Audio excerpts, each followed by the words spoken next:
from a broad standpoint, because the things like the palms of your hands, the arches of your feet, or even the outer like sides of your feet, fingers, these areas that just shed a lot of skin. They they rarely hold well. They're generally pretty painful to get tattooed. I have no tattoos on my palms or on my sides of my feet, but I've done enough of them to know that people don't react really that well to them. And so, I mean, the reason being, you do shed a lot of skin, and the key to getting a tattoo to hold long term is to penetrate. You remember to write that down as a hashtag for this episode. Penetrate through the epidermis into the dermis, into the permanent areas, the skin that is not shed. And then when it gets into the dermis, although your body is always trying to try to clear that pigment out, the particles of pigment at that point are really too big for your body to dispose of. So they can do a little damage here and there, but your body trying to clean it out can do a little damage to the ink here and there, but really as a whole the tattoo stays in place. So the problem with these areas is that you really don't penetrate into that dermis that well because there's so much skin that sheds, especially in the sides of your feet. So you really don't penetrate deep enough, and when you do, you end up with these kind of crazy blown out lines, inconsistent, patchy color, and it really isn't that dependent on the artist. I see people all the time that that'll say that'll show pictures of their palm tattoos that they've done and say, I can get ink into palms. People say it can't hold, that it won't hold, but I can make it hold, and say it really has nothing to do with how hard you can pack color into that area. If you do pack it in far enough where it actually stays, it's going to look terrible for the most part. The lines won't be clean. The design won't be anything like what it could be on another area of the skin. And I say this because I've done a lot of tattoos that kind of make their way, if you're thinking of this being a foot, kind of make their way around the side or around the front of to the arch of the foot. And you can literally see the transition in line work and in color fills as you get into that kind of weird skin. And it'll go from being a nice clean line to just this kind of blown out, mushy thing. Lighter colors will typically just fall out altogether. And you're going to go back and get it touched up, and it's still not going to hold. And even if it does, it just doesn't look as clean. So, if it's something that you just really think you want, you should go into it knowing that at the very least you're going to have to touch it up, and it's never going to be as clean and crisp. This person, I think, they didn't say it literally, but I think they're talking about text, just saying something line-based going into the arch of their foot.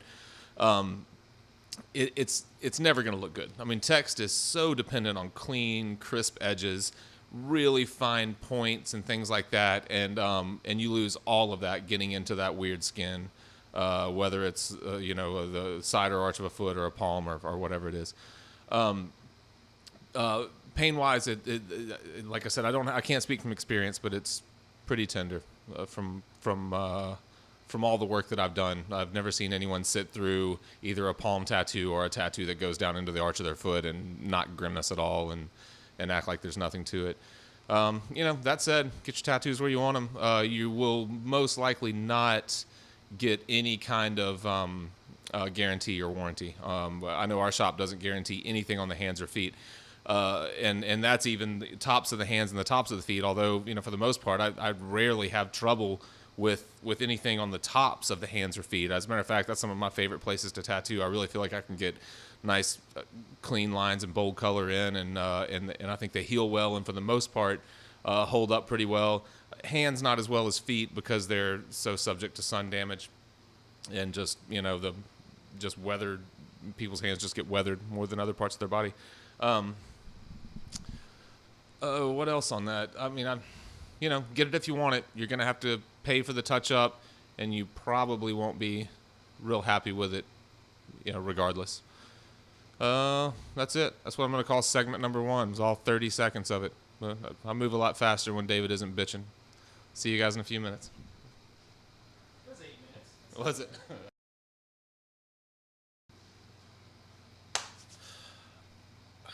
All right.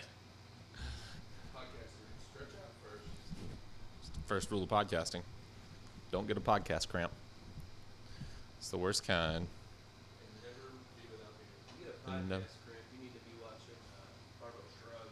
that's right. You're watching the wrong show.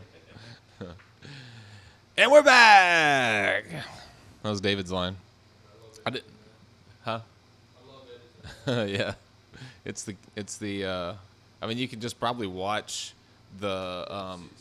See the spike, and then that's when the audio picks back up for part 2. Hey, welcome back. Part 2, Fireside Tattoo Education Podcast. If you hadn't noticed, this is the first ever standing episode. And I did that because there's no way David would stand for an entire episode. He would think we would hear a 20-minute rant about how stupid this was. But I feel good. I feel a little fresher. I feel like, I don't know, I don't get as lazy. When you're sitting in a chair drinking beer, you get lazy. But when you're standing up drinking beer, you probably get lazy. Yeah. All right. So part 2, I have one more question I'm gonna hit, and then we're gonna call it for today. So here we go. Hi guys. Hey. Never been tattooed before, but I've thought about getting one for a while. My father has passed away recently, and I'd like to incorporate him into a design somehow. He goes on to talk a little about what his father was into, but my main fear is that being totally inexperienced, I'll end up getting something that looks stupid and ends up being neither meaningful or tasteful. I plan on asking for advice from a few different places and then sending a suggestion to some talented artist on DeviantArt or something like that to get a rough sketch. Any advice on what I should be thinking of to start with? Yes, I do have advice. Don't go to DeviantArt to get your tattoo drawn. And I have a good reason why. Because your tattoo artist isn't going to tattoo it, most likely. So, like we talk about on all these episodes, doing your homework is the most important thing to getting a tattoo that is meaningful and tasteful, or anything else that you want in a tattoo. When you do your homework, you find an artist that stylistically works the way that you want to work, that you're compatible with, that you can talk to, that can throw out suggestions that you have not considered, which is what they're good at. I mean, we as tattooers, we take people's ideas, daily, and we turn them into something that's interesting visually, and we build a composition, and we make it work with where they want it on their body. We make all kinds of decisions that the tattooee would never consider because they've never had to consider them. So the idea of going to the things that you went through about your dad, I think you have plenty of good chunks of information to work off of. You can pull a lot of imagery from those things, and you really don't need a ton of imagery. You just need a couple of things that really symbolize your dad. And any competent artist competent tattoo artist will be able to put that together without an outside artist or a painter or illustrator, whoever you're looking at on DeviantArt, without their input. Problem with going to someone that does not tattoo is they just don't know how to draw for tattoos, and it's a completely different animal than drawing for any other medium.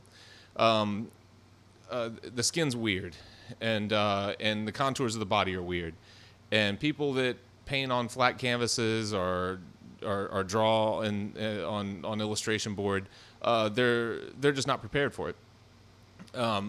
Not to take anything away from them creatively or their competency, like how well they can draw, how well they can paint. There are a lot of really, really good artists that I'm sure can put together some great designs. And if you want that, then get them to do something and hang it on the wall for your dad. But if you want a tattoo for your dad, then get a tattooer to draw it.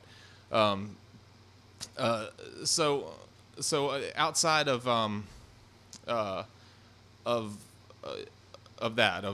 who actually draws your tattoo for you and who designs your tattoo for you, think about, in addition to those ideas, think about where you want the tattoo. That is important. That's the first thing that your artist is going to ask you. So while you're trying to prepare yourself for your consultation, you need I think you have enough on the you have enough ideas as far as the things that your dad likes and things like that to go in with, but you need to know kind of the size. You need to know where you want it. You need to have an idea if you want color, black and gray, just rough ideas. And the artist may guide you. You may come in and say, I want this black and gray piece, and the artist feels like they could do something to make it more interesting, adding a splash of color or something like that. That said, if you're completely set on, I love black and gray work, or I feel like this piece would be more meaningful or represent my dad more with in black and gray, or my dad's favorite color was red, so I want to make sure there's some red in it or anything like that, make sure to consider that when you're choosing the artist to begin with. The best ways to do that, look at the portfolio. Obviously, everyone's portfolio is online now. You really don't even have to meet the person to get an idea of what they do stylistically. Outside of that, once you've settled on someone, maybe pick a couple of people that do work that you like, and schedule consultations. Come in with the idea. You don't have to book an appointment off of a consultation. We have people come in to do consultations that are still a little bit unsure, and I don't hesitate to turn people away when they really don't know what they want. I'll give them homework. When they come in and they have some vague idea of what they like, I'll say, okay, well, these are the things you need to know. Where do you want it? How much space are you willing to give up? Obviously, the smaller it is, the more simplified it has to be, and the less of the imagery that you can fit in it. Pin down 2 or 3 ideas about your dad that really represent him to you the most. Instead of having 25 things that this is what he did for a living, and then he also fished, and he loved to, whatever. Just pick the things that stand out the most to you, and try to really nail it down. So yeah, those are the things that I tell people all the time, and I'll say, look, we can set up another consultation. We're not ready to make a tattoo appointment right now. A good artist will also say, that all sounds great. I think that so-and-so could probably do a better job with that piece than I could, and they may point you in the right direction. So get with the artist first. Get your ideas together. Pick a couple of artists that you really like. Go in, see if you're compatible with them, see if you get along with them. Can you sit in a chair next to them? And then take their feedback. Lay out your ideas. Take their feedback seriously, because if you've done your homework, then they know what they're talking about. You've chosen a person that's going to guide you in the right direction. Let me look at this one more second. It seemed like there was something else I wanted to say about it, but I can't remember. Yeah, well, I mean, I think that it was something about you saying that you were totally inexperienced. That's the thing, when you're totally inexperienced, that's why it's that much more important to research your artists. And I just don't think looking at artists outside of tattooing is going to help you, or getting your friend to draw it or anything like that. I feel like I'm rambling now, but it's because I'm trying to think of what else I had in my head a minute ago. Well, if that doesn't answer your question, I'm sorry. You can always send it back. If you're in Memphis, you could always come to Underground Art, and we can probably point you in the right direction. And if not, well, then you just don't need a tattoo, most likely. That's it. What episode are we on? 34. Episode 34 in the books. Don't forget, Facebook, Fireside Tats, Twitter, Instagram @PlugUglyArt, all that stuff. Google Plus, are we on that? Yes. What is that? What do you even do with Google Plus?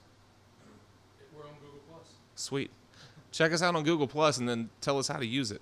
Pinterest. Pinterest, yeah. Check out our board, our Pinterest board. Mostly naked women. Big episodes coming up next week. We have Scott and I are off to back down to Austin, Texas.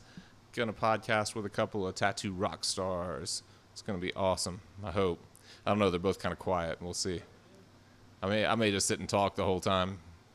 And they might just give me eat shit looks. It'll look good, yeah. we have to, we'll crop them out. All right, guys. Thank you. Thanks again for all the questions. Thanks for supporting us. And be on the lookout for those Austin episodes. They should be good. I don't know if we're gonna do them in 2 episodes, both artists in 1 episode, or separate episodes, but they'll be however it goes. It'll be good. Thank you guys. Have a good night. Say what? No, I'm not going to. I'm gonna leave. This is a cliffhanger. This is a teaser. They're big time though. Big time. All right. See you guys later. Have a good night.